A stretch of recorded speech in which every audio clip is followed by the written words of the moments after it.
सबसे पहले के शर्मा जी, आपसे शुरुआत करते हुए, विरोधी दलों की ओर से एक के बाद एक जितने भी आंकड़े सामने आए हैं, कोई कह रहा है 200 के भीतर, कोई कह रहा है 150, कोई कह रहा है 140, कोई कह रहा है 100 सीटों पर ही सिमटने जा रही है बीजेपी।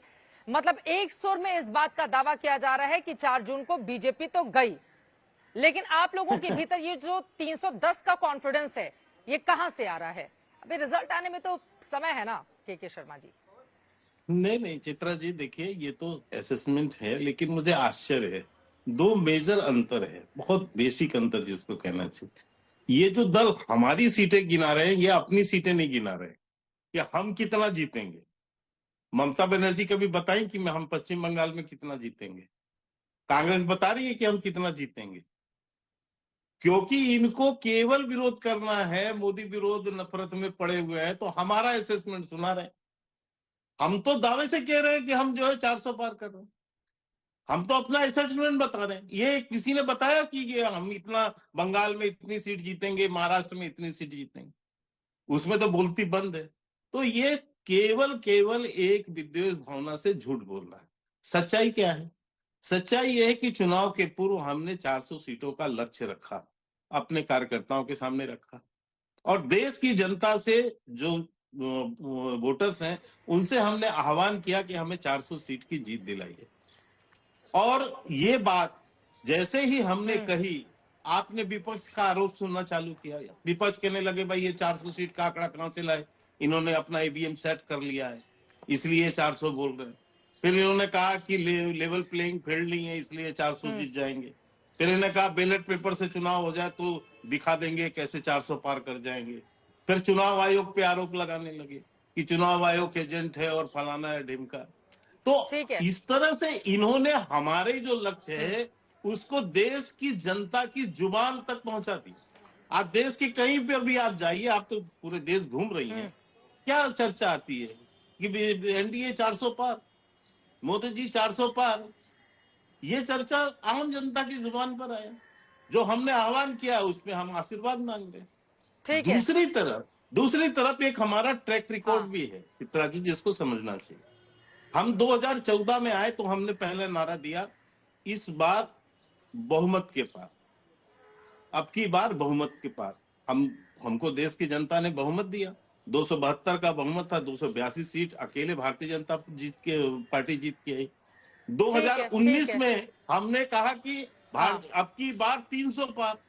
हमें देश की जनता ने आशीर्वाद दिया, हम 303 सीट जीत के मतलब आप ये बता रहे हैं कि आपने जो नारा दिया है वो नारा काम कर रहा है और बीजेपी के पक्ष में बीते 10 सालों से। ठीक है सर, लेकिन इसी पश्चिम बंगाल को लेकर बार बार कहा जाता है कि 200 पार का नारा आप लोगों ने दिया था विधानसभा में, लेकिन ऐसा नहीं हो पाया। ठीक है, मैं लौट रही हूँ बाकी लोगों की टिप्पणी हो जाए जल्दी जल्दी।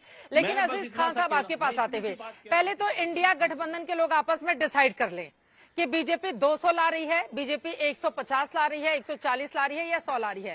सर, सब अलग अलग जुबान बोलेंगे, एक साथ चुनाव लड़ेंगे तो जनता किसकी बातों पर करेगी? पहले आपस में मिलजुल कर आप लोग डिसाइड कर लें कि बीजेपी कितनी जा रही है। अब इस मुद्दे को उछाल कर कि बीजेपी 200 और इतनी रह जा रही है, आपको लग रहा है कि जनता इन आंकड़ों पर भरोसा करेगी जब सबकी जुबान अलग अलग चलेगी? तो देखिए चित्रा जी, जब से चुनाव शुरू हुआ है, बीजेपी शुरुआती दौर में कह रही थी 400 पार। जब इनको एहसास हो गया ये 400 पार इंडिया गठबंधन के लिए कह रहे हैं, ये कंफ्यूजन में कह रहे थे। जब इनको लग गया कि ये जो मेरा नारा है ये तो सटीक बैठ रहा इंडिया गठबंधन के लिए, तो इन्होंने ये बैक हो गए। पहले कह रहे साहब मोदी की गारंटी, उन्होंने देखा कि सारी गारंटी फेल हो गई। जितनी भी गारंटी इन्होंने ली थी वो गारंटी सारी ध्वस्त हो गई। जनता मानने को तैयार नहीं है। आप तो देश बड़ी पत्रकार हैं, मैं देख रहा हूं जिस तरह आप देश में भ्रमण करके आप चप्पे चप्पे का खबर ले रही हैं, आप खुद एहसास कर पा रही हैं कि आज चुनाव इंडिया गठबंधन नहीं लड़ रहा है, जनता बनाम सत्ता। आज जनता लड़ रही है चुनाव, क्योंकि जनता ने इस बात को समझ लिया और इस बात को माननीय मोदी जी ने भी समझ लिया। तब वो स्टेज से कहते हैं साहब मंगल सूत्र चुरा लिया जाएगा, भैंस चोरी हो जाएगी। भैंस और मंगल सूत्र की बात इंसान कब करता है? अपनी उपलब्धियों की बात कब नहीं करता है? जब वो कहीं ना कहीं उसकी उपलब्धि कहीं ना कहीं मार्केट में दिखती नहीं है, फ्रस्ट्रेशन के हालात में वो उपलब्धियों की बात नहीं करता। अगर वाकई में आपने काम किया था, इसी किसान ने, इसी नौजवान ने, बेरोजगार ने आपकी सरकार बनाई थी, अब बताइए आपने क्या काम किया? अगर आपने कोई काम किया है या काम किया होता तो आप अपनी उपलब्धियों पे बात करते, आप मंगलसूत्र पे बात नहीं करते। दूसरी बात, झूठ की इंतहा है।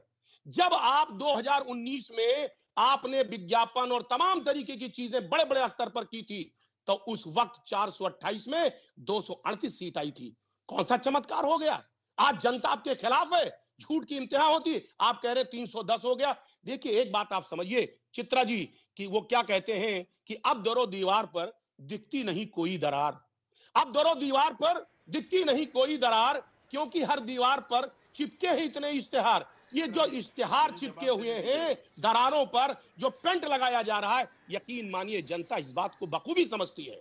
वो जानती है कि आज मुद्दों पे बात आप नहीं करना चाहते, इसलिए नहीं करना चाहते क्योंकि आपके पास मुद्दा है ही नहीं। अपने विजन को नहीं बता पा रहे हैं आप कि आपका विजन क्या है 2024 का, क्योंकि विजन जिसके पास होता है वो विजन की बात करता है। आज कहीं ना कहीं इंडिया गठबंधन अपने विजन की बात करता है कि मैं क्या क्या करूंगा, मेरा उद्देश्य क्या है, और उस उद्देश्य से लोगों को भटकाने के लिए आज लोगों को गुमराह करने का प्रयास कर रहे हैं आप। चित्रा जी, ये एक्चुअल है। बात करने का हुनर काम तो आता है, मगर सिर्फ बातों से भला काम चला करता है।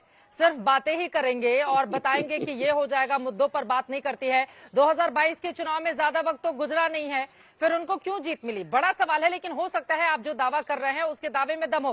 के शर्मा जी, पहले आप जवाब दे दीजिए। देखिए, इसमें हंसने वाली बात नहीं है के शर्मा जी। कम से कम एक चीज आप देखेंगे, उत्तर प्रदेश सबसे बड़ा सूबा है और वहां पर कांग्रेस पार्टी, समाजवादी पार्टी बड़ी ताकत के साथ चुनावी मैदान में है, तो आप उनको हल्के में कतई नहीं ले सकते हैं। 2019 में बिना ताकत के लड़ रहे थे क्या ये लोग? 2019 में भी तो ताकत से लड़े थे। 3 सीट इनको समाजवादी को मिला और कांग्रेस को 1 सीट 80 में से, तो बिना ताकत के थोड़ी ना लड़ रहे थे। इस बार भी वही है, उससे ज्यादा क्या है इनके पास। लेकिन मुझे हंसी आ रही थी जो बात मैंने विश्वसनीयता की कही।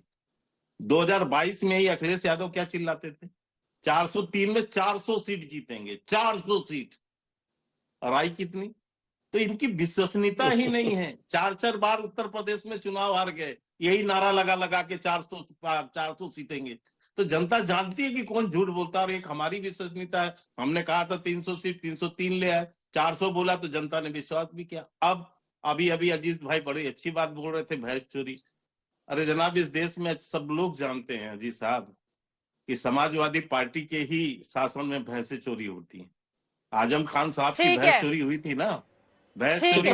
मैं आ जाती हूँ आशुतोष जी आपके पास। ठीक है, उतने अब आजम खान की भैंस पर नहीं जाएंगे, अभी मौजूदा वक्त की पॉलिटिक्स पर रहते हैं। ठीक है सर, इतना इतिहास में नहीं जाएंगे, मौजूदा वक्त में ही रहते हैं। ठीक है, सीटों को लेकर जो दावे हैं उसी पर रहते हैं। और देखिए, वाराणसी में डिम्पल यादव भी पहुंच रहे हैं चुनाव प्रचार करने के लिए। अब वहां पर क्या होगा, बड़ा सवाल बना हुआ है। कांग्रेस के अजय राय हैं चुनाव मैदान में। लेकिन मैं आशुतोष जी सीधे आपके पास आते हुए, प्रधानमंत्री नरेंद्र मोदी की ओर से कहा जा रहा है कि देखिए 400 पार का हमने नारा दिया, विपक्षी दल हमारे एजेंडे में फंस गया, और बार बार अब उन लोगों की ओर से यही कहा जा रहा है 400 आएगी नहीं आएगी, क्या होगा क्या नहीं होगा। और पहले गृह मंत्री अमित शाह ने शुरू किया कि 310 सीटें हमें मिल रही हैं। उसके बाद विपक्षी दलों की ओर से कहा जाने लगा नहीं भैया ये तो 200 पा रहे हैं, नहीं ये तो सिमट जाएंगे 150 के भीतर ही। तो कहीं ना कहीं एक परसेप्शन तो बन रहा है ना कि बीजेपी जो एजेंडा सेट कर रही है सीटों को लेकर, क्या विरोधी दल उसमें फंसते हुए चले जा रहे हैं? इसके पीछे की क्या पॉलिटिक्स देख रहे हैं आप आशुतोष जी?